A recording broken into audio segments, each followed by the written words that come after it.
നമുക്കിന്നൊരു honey pot ഉണ്ടാക്കിയാലോ? അപ്പോൾ അതിനായിട്ട് ഞാനിവിടെ യൂസ് ചെയ്തിരിക്കുന്നത് നമ്മുടെ മണ്ണ് വെച്ചിട്ടുള്ള ക്ലേ ആണ്.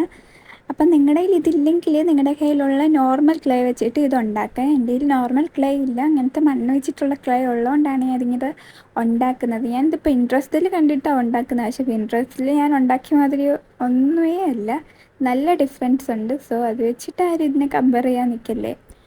ആൻഡ് പിന്നെ നമ്മുടെ വീഡിയോസ് കാണുന്ന പാതി ആൾക്കാരും ഇത് ലൈക്ക് ചെയ്യുന്നില്ല, കമൻറ്റ് ചെയ്യുന്നില്ല, സപ്പോർട്ട് ചെയ്യുന്നില്ല. അപ്പോൾ നിങ്ങളുടെ ലൈക്കും കമൻറ്റും സബ്സ്ക്രൈബും സപ്പോർട്ടും ഒക്കെ ഉണ്ടെങ്കിൽ നമുക്ക് ഈ ചാനൽ മുന്നോട്ട് കൊണ്ടുപോകാൻ പറ്റത്തുള്ളൂ. പിന്നെ ഞാൻ ഇത് എൻ്റെ ആ സൈഡിൽ ഉണ്ടാക്കി വെച്ചിരിക്കുന്നത് നമ്മുടെ ക്ലേ പോട്ടിന് മണ്ടയ്ക്ക് വെക്കാനുള്ള മൂടിയാണ്. അത് കഴിഞ്ഞിട്ട് ഞാൻ ഉണ്ടാക്കുന്നത് പോട്ടാണ്. അത് ഉണ്ടാക്കാൻ എനിക്ക് കറക്റ്റിൻ്റെ മെത്തേഡ് എനിക്ക് അറിയത്തില്ല. ഞാൻ ഉണ്ടാക്കുന്നത് ഇങ്ങനെയാണ്. ഇതിങ്ങനെ അല്ല ഉണ്ടാക്കുന്നതെങ്കിൽ അറിയാവുന്നവർ ഒന്ന് കമൻറ്റ് ചെയ്യുക, എനിക്ക് എന്നാലേ ബെറ്റർ ആക്കാൻ പറ്റത്തുള്ളൂ.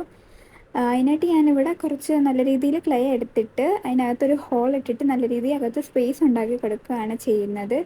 ഈ ക്ലേ നന്നായിട്ട് ഡ്രൈ ആവുന്നുണ്ട്, അതുകൊണ്ട് തന്നെ അകത്തിങ്ങനെ ചെയ്യുന്തോറും സ്ക്രാച്ചസ് വീഴുന്നുണ്ട്. സോ അപ്പം ഞാൻ ഇതിനകത്ത് വെള്ളം കുറച്ചിങ്ങനെ ചെയ്തിട്ടാണ് ഞാനിത് ആ സ്ക്രാച്ചസ് മാറ്റിയെടുക്കുന്നത്. അപ്പോൾ അതെന്തുകൊണ്ടാണ് അങ്ങനെ വരുന്നതെന്ന് എനിക്കറിയത്തില്ല, കാരണം ഞാനൊന്നും പഠിച്ചിട്ടില്ല.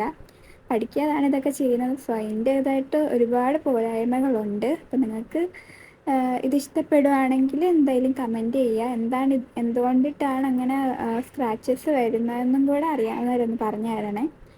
അതിന് ഞാനിങ്ങനെയൊക്കെയാണ് ചെയ്ത് കൊടുക്കുന്നത്. അതിന് ശേഷം അതിനകത്ത് നല്ല രീതിയിൽ വെള്ളം വെച്ചിട്ട് ഞാനൊന്ന് അകത്ത് ആ സ്ക്രാച്ചസ് ഒക്കെ മാറാൻ വേണ്ടിയിട്ടാണ് ഞാൻ അങ്ങനെ ചെയ്ത് കൊടുക്കുന്നത്. ഫൈനലായിട്ട് എനിക്ക് ഇങ്ങനെയാണ് കിട്ടിയിരിക്കുന്നത്. മണ്ടവശമൊന്നും പെർഫെക്റ്റായിട്ട് കിട്ടിയിട്ടില്ല. മണ്ടവശത്ത് ഞാൻ അതിന് ശേഷം ക്ലേ ഒക്കെ വെച്ചിട്ട് ഒന്ന് സെറ്റാക്കി കൊടുത്തിട്ടുണ്ട്. ഫൈനൽ ലുക്ക് എനിക്ക് ഒരുപാട് ഇഷ്ടപ്പെട്ടു. നിങ്ങൾ ഫൈനൽ ലുക്ക് കണ്ടിട്ട് എങ്ങനെ ഉണ്ടെന്ന് പറ. മണ്ടയ്ക്കലത്തെ മൂടിയിൽ ഞാൻ കുറച്ചുകൂടെ സെറ്റപ്പൊക്കെ ചെയ്തിട്ടുണ്ട്, അതിൻ്റെ ഒരു ബിയും കൂടെ വെച്ചിട്ടുണ്ട്.